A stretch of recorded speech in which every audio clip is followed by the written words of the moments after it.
అయినా ఎన్టీఆర్ గురించి నువ్వు మాట్లాడుతున్నావు. అసలు ఎన్టీఆర్ గారు ఆ పార్టీ ఎప్పుడు పుట్టిందండి?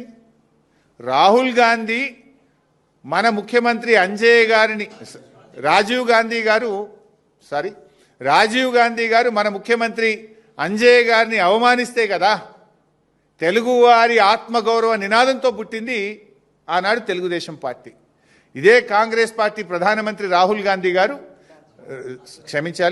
గాంధీ గారు మన ముఖ్యమంత్రి అంజయ్ గారిని అవమానిస్తే ఆ రోజు తెలుగుదేశం పార్టీ పుట్టింది. తెలుగుదేశం పుట్టుకనే కాంగ్రెస్ వ్యతిరేకంగా. ఎన్టీఆర్ గారు ఆనాడు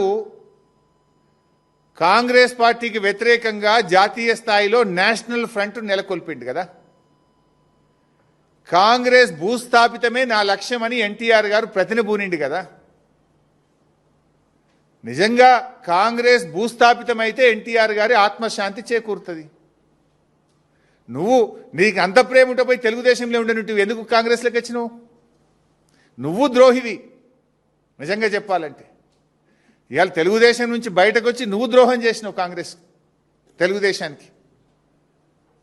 ఇవాళ నువ్వు ఎన్టీఆర్ గురించి మాట్లాడే అర్హత ఉందా?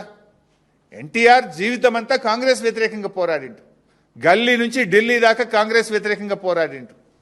ఆ ఎన్టీఆర్ గారు ఎప్పుడు ఆత్మశాంతి చేకూరుతుందంటే కాంగ్రెస్ ఈ రాష్ట్రంలో భూస్థాపితమైతే ఎన్టీఆర్ గారి మనశ్శాంతి జరుగుతుంది.